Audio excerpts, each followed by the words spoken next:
Hello everyone, Minute Plus Meditation, Tuesday, June the 8th.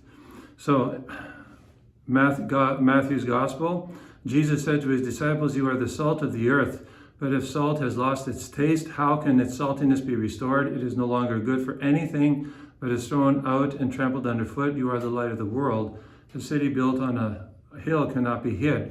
So again, so few verses, so packed, so dense, but that's our Lord's teaching. I guess that's my job, to try and unpack it or give you something, or it's not only you, I even give myself something through God's grace to kind of incorporate this, interiorize it, and live it in our life. So we are salt of the earth. I'm not sure anyone who might listen to this is aware of the fact that in the days of Jesus, salt was so expensive, was such an important commodity that it was actually used as pay. It was actually used as a form of payment. So Roman soldiers got paid with salt. So critical was it. We take it for granted, right?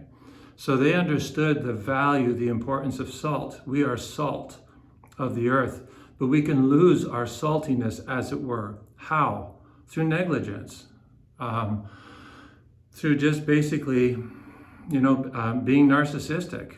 Choosing, negligence sometimes we don't really think about things and they slip away from us, but at the same time, there's a kind of, at some point, there was an intention that we just didn't care enough to actually do something about this, to do something about that relationship or that friendship. At some point, we chose not to do something.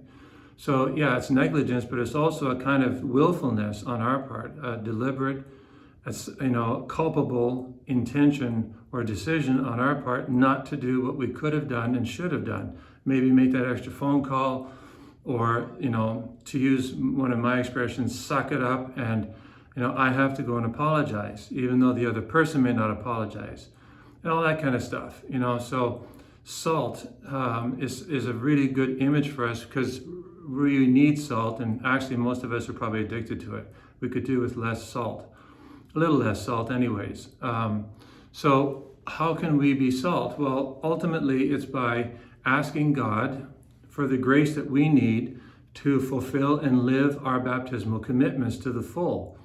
And in doing this, we actually are called to flavor the world with the teaching of Jesus Christ, with the witness by our example. That's how we start to flavor the world. And it's not a matter of drawing attention to ourselves, but actually of drawing attention to Christ. And that's what's really important. So we need to pray for a purity of intention. Don't underestimate the importance of praying for a purity of intention. So when we get up in the morning, we thinking about, maybe we don't think about salt, but we should be at least cognizant of asking Jesus to help us be his witness in the world, in our day, amongst your family members, and our colleagues, and those we meet on the streets and in the stores, in the airports, and so on. That we be salt of the earth, and not be allow our negligence to lead to a loss of our saltiness. That is, we have to fight. We have to enter the struggle to be faithful to our plan of life, our spiritual regiment, whatever you call it, devotions. But we should have some set devotions that we are faithful to in order to continually connect with Christ throughout the day. So today, ask Christ to help you be faithful to the fact that you are salt because of your baptism. God bless you.